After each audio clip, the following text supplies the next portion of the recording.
Hello, everyone. So we're in list number three of list season right now, and today I have my most anticipated movies of 2024. So there is a lot to be excited for. I think there's a bunch of great movies coming out this year.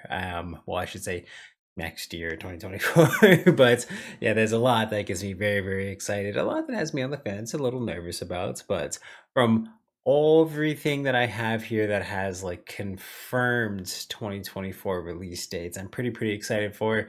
I will say right off the bat, these aren't honorable mentions, but it's two things I want to address straight off the bat. Jordan Peele's new movie. It's supposed to come out on Christmas. There's absolutely no details around it, but of course, being the massive Jordan Peele fan that I am, especially after Nope, seeing what he can follow up with, I'm excited for it. But having absolutely no details surrounding the film, I haven't included it in my top 10 list. And then also, two, it was supposed to come out in March, but now it doesn't have a 2024 release date at all. It just has no release date. It's Spider-Man Beyond the Spider-Verse. So I want to say those two movies right off the bat for those two reasons. I don't want to include in this list, but I did just want to give a little bit of a shout out to them because I think, again, too, if Spider-Man Beyond the Spider-Verse is coming out this year, it's immediately my number one. And Jordan Peele's new movie, I'm certain, is going to make this list too. It's just we don't have any details around it yet. So yes, without further ado, let's get into my top 10 for my most anticipated movies of 2024. All right, so starting off at number 10, we have Kingdom of the Planet of the Apes. I love the first one. The second one was absolutely incredible.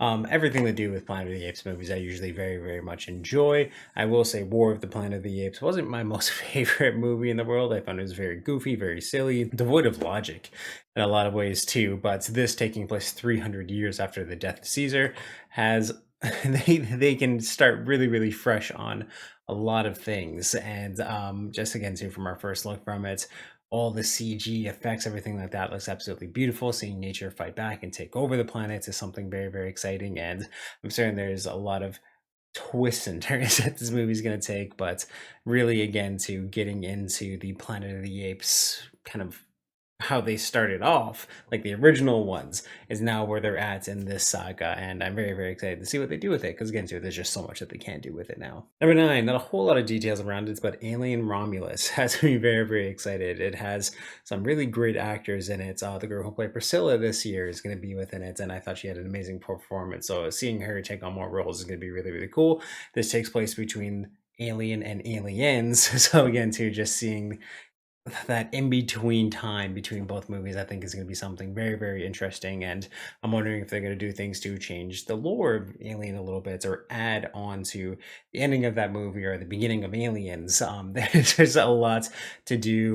Ridley Scott's been really talking up the movie a lot, which I mean, it's his job to do so, I know, but very excited for Alien Romulus. I think it's going to be absolutely awesome. Straying away from Prometheus and Alien Covenant and whatnot, and kind of getting back into, again, to the two movies that people seem to like the most when it comes to the Alien franchise, I think is something really great. And it seems like it has a really passionate team behind it. And yeah, that's why it's my number nine. I'm just really excited for it. Number eight, I have Ghostbusters Frozen Empire. So Afterlife, I thought was just the perfect way you reboot a franchise. Again, to you have elements of the old making its way into the new, influencing the new, and I just thought it was an amazing way to again reboot the franchise.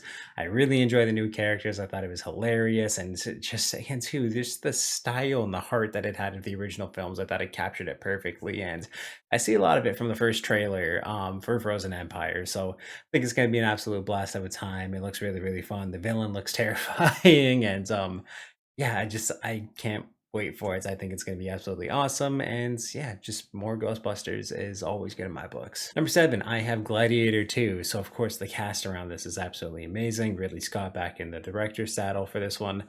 I have been on the fence with his movies for a long little while. Napoleon was very disappointing to me. It's one of my most disappointing movies of the year, in all honesty. But again, too, it's Gladiator. It's such an amazing storyline, and again, to everything that the little details that they've had about this, I think is going to be absolutely amazing. Paul Mescal coming into it, Pedro Pascal. Again, too, the cast is absolutely amazing, and again too, it's a follow-up that people have been waiting a long time for, and we're finally getting it in 2024. So yeah, who cannot be excited about this one? It's gonna be amazing. It's gonna be brutal, and yeah, I just can't wait to see how this franchise and the story continues. Number 6, this was supposed to come out this year, but it got delayed. Lord of the Rings: War of the Rohirrim. I just all the concept arts, everything that we've seen and heard about this film looks absolutely stunning and beautiful, and I've been waiting to get back into, again, to December time, Christmas time, go to the theaters to watch a Lord of the Rings movie. It's been it'll be 10 years when this movie comes out that we're able to again to go and experience that. So I'm I am happy that Avatar got delayed, so Lord of the Rings can have that Christmas spotlight once again. But I have the feeling this is just going to be an epic, amazingly shot, amazingly edited, voice acted, just oh, if you haven't seen the concept images for this movie yet, please do yourself a favor and check it out because it's going to be absolutely amazing. And yeah, I'm just Lord of the Rings. I'm sold.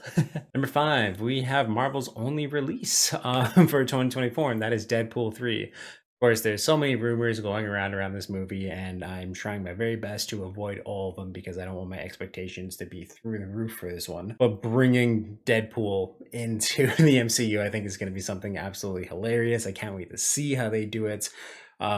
Having Hugh Jackman back as Wolverine is, I mean, enough to, I think, make this movie $1 billion right off the gate there. It's going to be super fun. It's something Ryan Reynolds has been trying to do for a long, long time.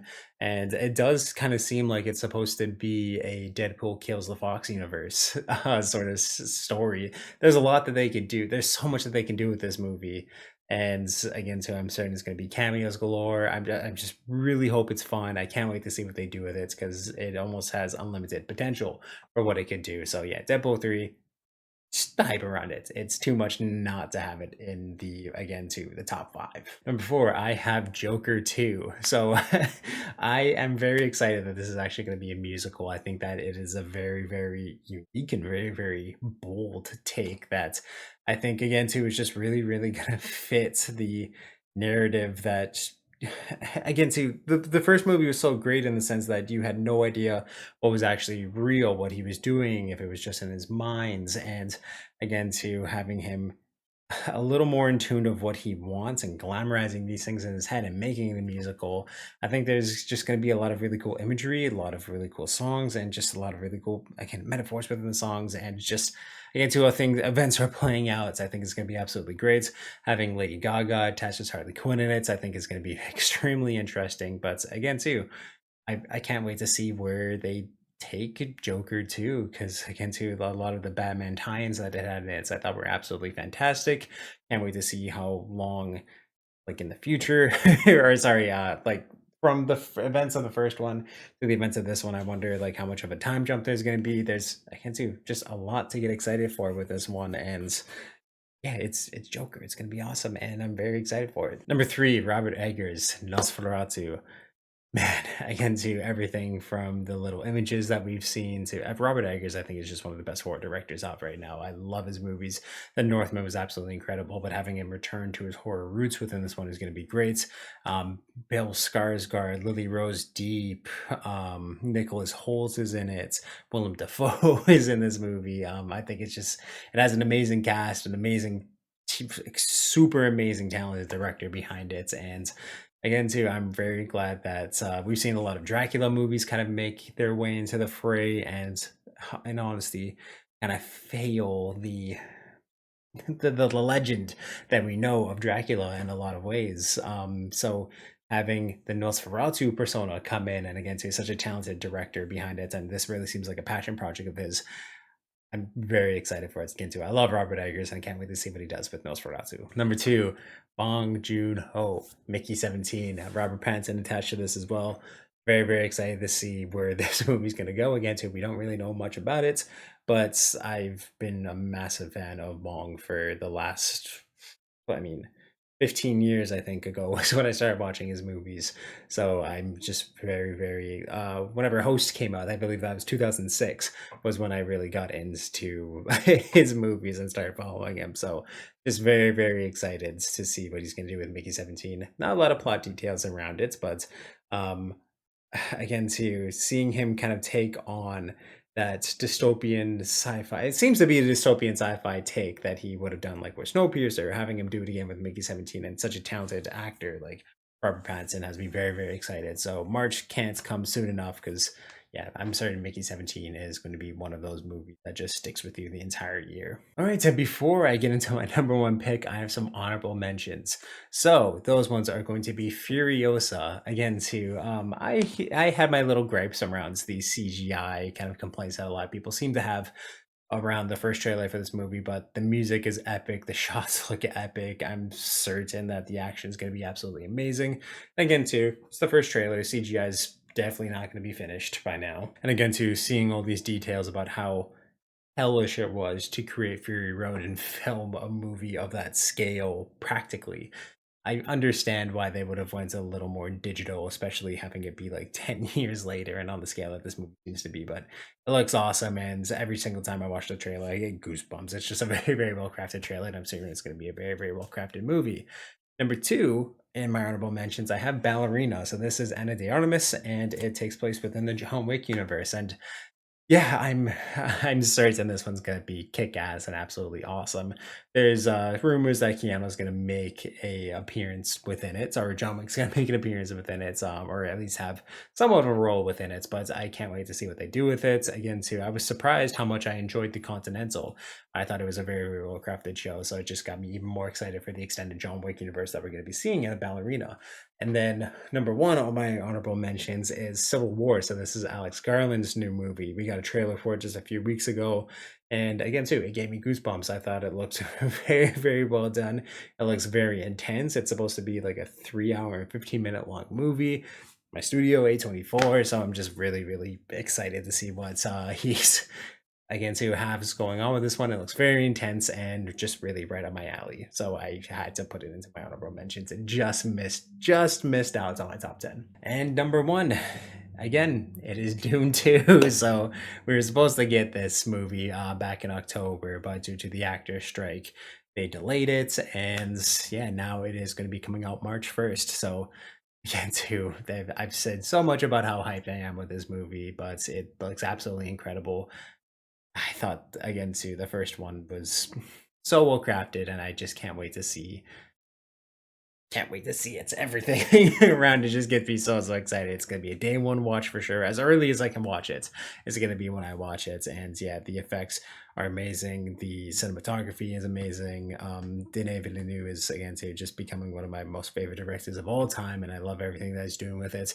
Can't wait to see if they do set up for a third Dune movie. And yeah, again, too, all the actors that they have within it, can't wait to see them reprise their roles. But with how perfect the first one is and how perfect this one is, there is no way that this wasn't going to be my number one most anticipated movie of the year. So very excited that we're finally going to get our hands on it in 2024. So please in the comments down below, let me know what your most anticipated movies of 2024 are. What did I miss? What should be on my list? And yeah, just leave all that stuff in the comments down below. Of course, if you like this video, give it a thumbs up. And in advance, thank you for subscribing and joining this amazing community and help making it even more amazing than it is already.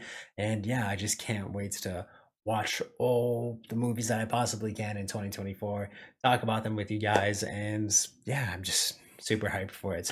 I have two more videos for the season that's going to be coming out this year, which is my top 10 movies of 2023. I'm very, very close to watching all the movies that I want to this year. Hopefully, I can by the end of the year and get that list to you before January 1st. And also, too, I'm just waiting for two more shows to wrap up before I can give you my top 10 TV shows of the year. But I have that list pretty much figured out. So I'm just waiting for Jujutsu Kaisen season 2 to end. And then I'm also waiting for What If season 2 to end. So until those end and I can kind of sneak them on my list and place them in there, if they are going to make it in there, I'm certain Jujutsu Kaisen is. That's just when that list is going to come out. So again, too, I believe January 30th is when What If ends, or What If season 2 ends, and then yeah, Jujutsu Kaisen on the 28th, I believe. And then yeah, I just gotta watch all the movies I can for 2023. I'll get that to you. I'll post it on my Instagram, but of course you'll see it here if you subscribe to the little ringer on, and you'll get the updates for that video. But yes, just awesome, guys.